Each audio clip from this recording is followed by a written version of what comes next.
Screen पर दिख रही जिस महिला को आप लोग देख रहे हो उस महिला का नाम रवीना है। सोशल मीडिया इन्फ्लुएंसर और इंस्टाग्राम पर रील्स बनाने वाली रवीना इस नाम की महिला के काफ़ी ज़्यादा अच्छे खासे फॉलोअर्स थे। पर इस खूबसूरती के पीछे का राज अगर आप लोग जान जाओगे तो आपके पैरों तले ही ज़मीन खिसक जाएंगी। रवीना ने कैसे एक अच्छे खासे रिश्ते को बर्बाद कर कैसे एक क्राइम को अंजाम दिया जिसने हैवानियत की सारी हदें पार कर दी। आइए जानते हैं इस कहानी का पूरा सच आज की इस वीडियो में। स्वागत है आप सभी का क्राइम ट्यूब में और आप लोग देख रहे हैं the case of Raveena and Praveen.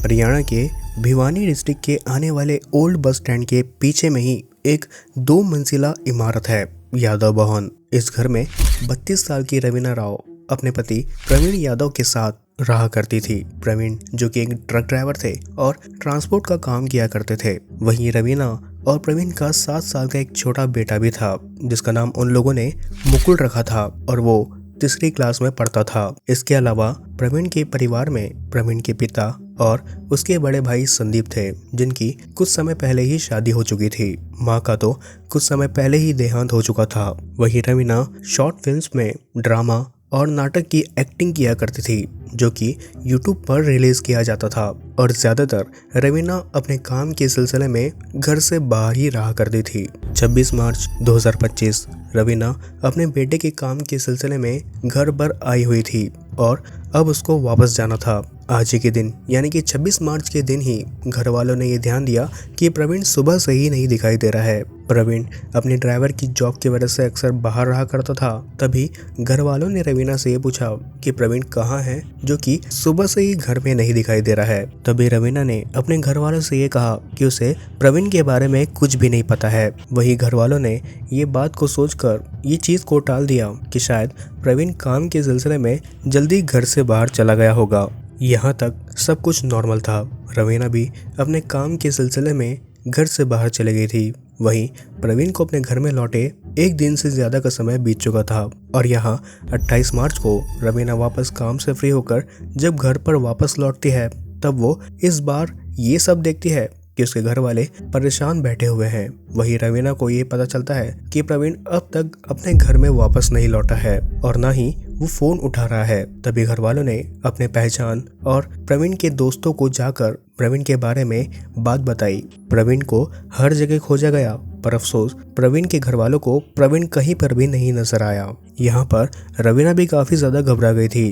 अब तक प्रवीण की गुमशुदगी की बात उसके रिश्तेदारों तक पहुँच चुकी थी। सभी अपने अपने लेवल तक अपने अपने तरीके से प्रवीण को ढूंढ रहे थे। वहीं 28 मार्च को एक और घटना होती है। एक आदमी रोड से होकर गुजर रहा था तभी उसे एक नाले के पास से बेहद गंदी सी बदबू आती है और इसके अलावा भी वो आदमी वहाँ पर कुछ कुत्तों का झुंड भी देखता है जो कि नाले के किनारे में खड़े होकर भौंक रहे थे और मंडरा रहे थे। और तभी उस आदमी को कुछ अजीब लगता है और वह आदमी नाले के पास में जाकर नाले की ओर झांक कर देखता है कि आखिर ये बदबू किस चीज़ से आ रही है। और तभी उस नाले में उस आदमी को एक इंसानी हथेली नजर आती है जिसके ऊपर में घास भूस और कुछ कचरा पड़ा हुआ था। और यहाँ पर इतनी ही चीज़ को देखकर तुरंत ही वो आदमी पुलिस को कॉल कर वहाँ पर बुला देता है। पुलिस मौके पर पहुँचती है और नाले को चेक किया जाता है जहाँ पुलिस वालों को एक आदमी की लाश मिलती है जिसकी उम्र 35 से 40 साल के बीच की होगी। मगर उस आदमी को पहचान पाना काफ़ी ज़्यादा मुश्किल था क्योंकि इतने दिनों से पानी में रहने की वजह से उसकी बॉडी पूरी तरीके से डिकम्पोज्ड हो चुकी थी और इसके अलावा भी उस डेड बॉडी में किसी भी चोट के निशान नहीं थे। पर वहीं पुलिस फॉरेंसिक टीम को तुरंत ही वहां पर बुला लेती है और आगे की इन्वेस्टिगेशन करना शुरू कर देती है। फॉरेंसिक टीम आती है और वहां पर इन्वेस्टिगेशन करना शुरू कर देती है जहां सबसे पहले फॉरेंसिक टीम को उस डेड बॉडी के एक हाथ में एक टैटू नजर आता है जिसमें किसी का नाम लिखा हुआ था। जिसके बाद पुलिस उस डेड बॉडी को हॉस्पिटल में भिजवा देती है और क्राइम सीन में मौजूद सारी चीज़ों की पिक्चर क्लिक करना शुरू कर देती है और उस आदमी की पहचान निकलवाने के लिए उन सारी चीज़ों को लोकल मीडिया और अखबार तक पहुंचा देती है। जिसके कुछ ही समय के बाद पुलिस को एक आदमी की मिसिंग कंप्लेंट के बारे में पता चलती है।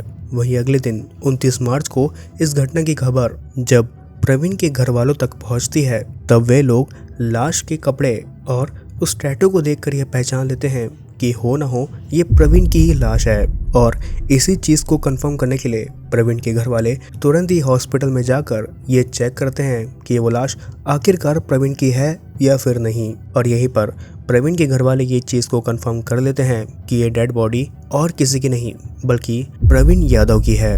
वहीं पुलिस जब प्रवीण का पोस्टमार्टम करवाती है तब पुलिस को ऐसी कोई भी चीज़ वहां पर पता नहीं चलती है जो कि प्रवीण की मौत की असली वजह को साबित कर सके। और यहाँ पर प्रवीण के घर वालों को ये लग रहा था कि ये कोई हादसा है, क्योंकि प्रवीण काफ़ी ज़्यादा ड्रिंक किया करता था। तो घर वाले ये सोच रहे थे कि उस रात भी प्रवीण ने ज़्यादा पी रखी होगी, जिसकी वजह से उसका पैर फिसला और वो नाले में जा गिरा और उसी की वजह से उसकी उस नाले के अंदर ही मौत हो गई। पोस्टमार्टम होने के बाद प्रवीण के घर वाले अब प्रवीण का अंतिम संस्कार करवा देते हैं। वहीं अंतिम संस्कार के 10 से 12 दिनों के बाद प्रवीण के छोटे भाई और चचेरे भाई को दाल में कुछ काला नजर आता है। वहीं वो दोनों भाई ये सोचने लगते हैं कि भाई ने उस रात इतना भी ज्यादा नशा नहीं किया होगा कि वो खुद को संभाल नहीं सका। इसके अलावा भी उन लोगों का ये भी सोचना था कि प्रवीण आखिरकार उस नाले के पास गया तो गया क्यों, और तो और वो नाला उनके घर से करीब मात्र केवल 6 किलोमीटर की दूरी पर ही था। यहीं से वे दोनों भाई मिलकर अपने लेवल पर इन्वेस्टिगेशन करना शुरू कर देते हैं। सबसे पहले वे दोनों भाई अपने घर में लगे सीसीटीवी कैमरा की फुटेजेस को खंगालना शुरू कर देते हैं। तब उन्हें वहां उस सीसीटीवी फुटेज में उनका भाई तो नजर नहीं आता है, पर जिस रात ये कांड हुआ था उस रात की फुटेज जब ये लोग चेक करते हैं तब उस फुटेज को चेक करने के बाद वो लोग काफी ज्यादा परेशान हो जाते हैं। यहाँ जिस रात प्रवीण अपने घर से लापता हुआ उस दिन की सुबह वो अपने घर से बाहर जाते हुए तो नजर आया, लेकिन वो अपने घर में वापस आते हुए नजर नहीं आया। वहीं अगली रात 11 बजे के आसपास एक बाइक भी उन्हें नजर आती है जिसमें 2 लोग बैठे हुए थे। बाइक चलाने वाले ने हेलमेट पहन रखा था। वही बाइक के पीछे शायद कोई महिला एक चादर में कुछ चीज को लपेटे उस बाइक में बैठे हुए नजर आती है। इस फुटेज को देखने के बाद प्रवीण के दोनों भाइयों को ये चीज काफी ज्यादा अजीब नजर आती है, जिसके बाद वे दोनों भाई इस सीसीटीवी फुटेज को पुलिस वालों के पास जाकर दिखाते हैं।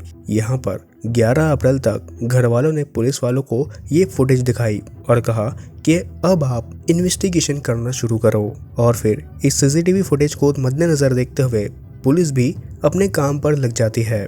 अब यहाँ पर बात करें प्रवीण और रवीना के बारे में, तो इन दोनों की शादी साल 2017 में हुई थी, जो कि एक अरेंज मैरिज की शादी थी। शादी के बाद में घर में सब कुछ अच्छा चलने लगा था, पर वहीं लॉकडाउन के समय रवीना अपना इंस्टाग्राम में एक अकाउंट बनाती है और धीरे धीरे उस अकाउंट में रील्स को अपलोड करना शुरू कर देती है। और यहाँ पर रवीना ये देखती है कि उसके रील्स पर काफ़ी ज़्यादा लाइक्स और कमेंट है और वो धीरे धीरे फेमस भी होने लगी है। धीरे धीरे उसके इंस्टाग्राम फॉलोअर्स भी काफ़ी ज़्यादा बढ़ने लगे थे। पर जब प्रवीण को इन सारी चीज़ों के बारे में पता चलता है तो प्रवीण रवीना पे काफ़ी ज़्यादा गुस्सा हो जाता है। प्रवीण को ये सारी चीज़ें पसंद नहीं थी और वो हमेशा रवीना के इस काम पर रोक टोक लगाया करता था। लेकिन धीरे धीरे रवीना का वीडियो बनाने का नशा अब काफ़ी तेज़ी से बढ़ने लगा था।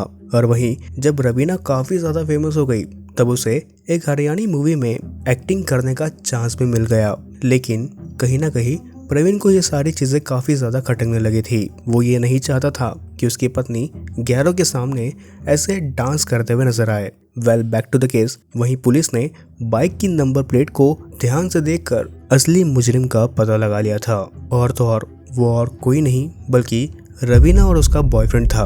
वहीं जब पुलिस वालों को ये सारी चीज़ें पता चलती है तो पुलिस रवीना और उसके आशिक को अरेस्ट कर पुलिस स्टेशन में ले जाती है, जहां उन दोनों से सच को उगलाया जाता है। वहीं वे दोनों एक एक कर सच को उगलना शुरू कर देते हैं। यहाँ पर रवीना जिस हरियाणी मूवी में काम के सिलसिले पर जाया करती थी, वहीं पर उसकी मुलाकात सुरेश राघव नाम के एक लड़के से होती है। सुरेश एक शादीशुदा इंसान था और उसके 2 बच्चे भी थे, और वहीं से उन दोनों की बातचीत होना शुरू हो जाती है और धीरे धीरे इन दोनों की मुलाकातें होना काफ़ी ज़्यादा बढ़ जाती है। यहाँ पर उन दोनों के बीच में ही एक अलग सा कनेक्शन बन गया था और दोनों एक प्यार के बंधन में बंध चुके थे। दोनों एक दूसरे से काफ़ी ज़्यादा प्यार करने लगे थे।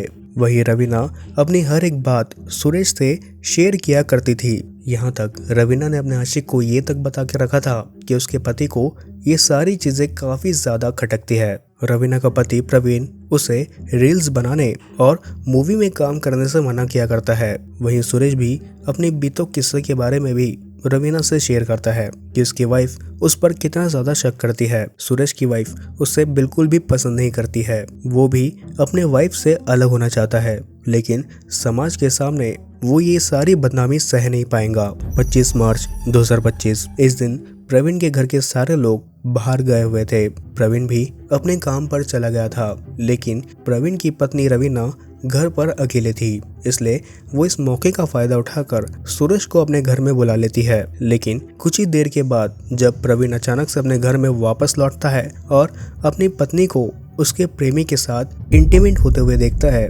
तब प्रवीण काफी ज्यादा गुस्सा हो जाता है। यहाँ पर प्रवीण कुछ न समझते हुए तुरंत ही सुरेश को मारने और पीटने लगता है।